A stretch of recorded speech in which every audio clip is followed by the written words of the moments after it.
Walaupun tiap hari itu rasanya sibuk banget, tapi kalau udah dikerjakan itu seneng banget. Assalamualaikum, hai guys, kembali lagi nih bersama aku menghias-hias kue. Kalau biasanya kalian nemenin aku ngedekor kue, kali ini aku mau liatin ke kalian dan minta temenin sama kalian waktu membuat bolu untuk aku base cake kue ulang tahun. Sebenarnya ini adalah brownies kukus, jadi teksturnya itu seperti ini ya guys. Kalau untuk aku bikin kue ulang tahun, jadi di sini aku menggunakan loyang berukuran 18 cm dan untuk alasnya itu aku menggunakan kertas nasi guys. Tapi tadi sebelumnya udah aku oles-oles dengan minyak makan. Kalau untuk jumlah banyaknya seperti ini dan gak kutimbang-timbang, cuma aku kira-kira seperti itulah pokoknya. Lanjut, yang kedua ini aku mau bikin bolu gulung. Jadi bolu gulungku di sini aku menggunakan 4 biji telur, tapi di sini aku menggunakan 2 resep, jadi 8 biji karena telur. Zuzur ya, ini bolu gulungnya enak banget dan lembut banget, jadi kalau bikin satu tuh di rumah nggak bakalan cukup. Tapi kali ini tuh aku nggak bikin untuk orang rumah, tapi melainkan untuk pesanan customer guys. Dan aku tuh udah jatuh cinta banget sama vanili yang satu ini karena bau susunya itu nendang banget. Ya namanya juga aku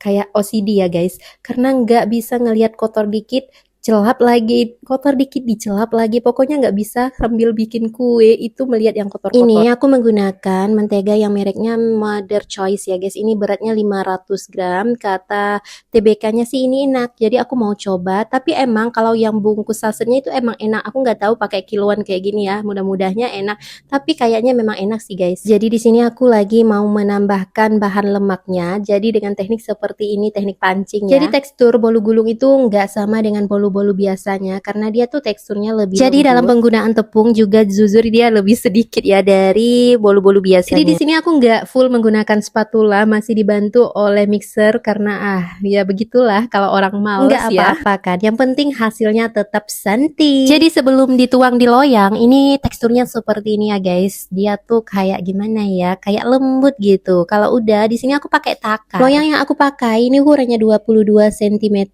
jadi dia tuh pas banget untuk 4 biji telur, dia tuh full tingginya guys. Jadi di sini kalau udah selesai aku hentak-hentakan supaya gelembung-gelembung udaranya tuh agak keluar, dan ini lihat aja, bukan tiba-tiba kuenya udah masak dan atasnya tuh cakep banget. Lihat tuh nggak gosong sama sekali. Dan di sini aku mau proses penggulungan ya. Di sini aku kasih yang satunya coklat, yang satunya nanti itu abon. Emang sih ya, kalau udah bolu gulung nih, kalau makan satu itu bakalan nggak cukup karena lembutnya itu enak banget karena ada isinya lagi. Ini aku padatin lagi pakai ini ya guys, pakai apa ya namanya, scraper untuk yang bikin roti biasanya itu, yang untuk mutus-mutusin bikin roti. Lanjut, ini yang kedua aku bikin yang isian abon. Jadi ini abonnya satu bungkus aku pakai, dan untuk olesannya itu menggunakan mayones dan susu kental manis. Jadi kalau udah digulung dia itu akan seperti ini. Wow, ini lembut banget. Aku jadi terima kasih ya buat yang udah order kue ulang tahun dan bolu gulung hari ini. Semoga suka dan kembali lagi order. Sampai ketemu di video aku selanjutnya. Bye bye.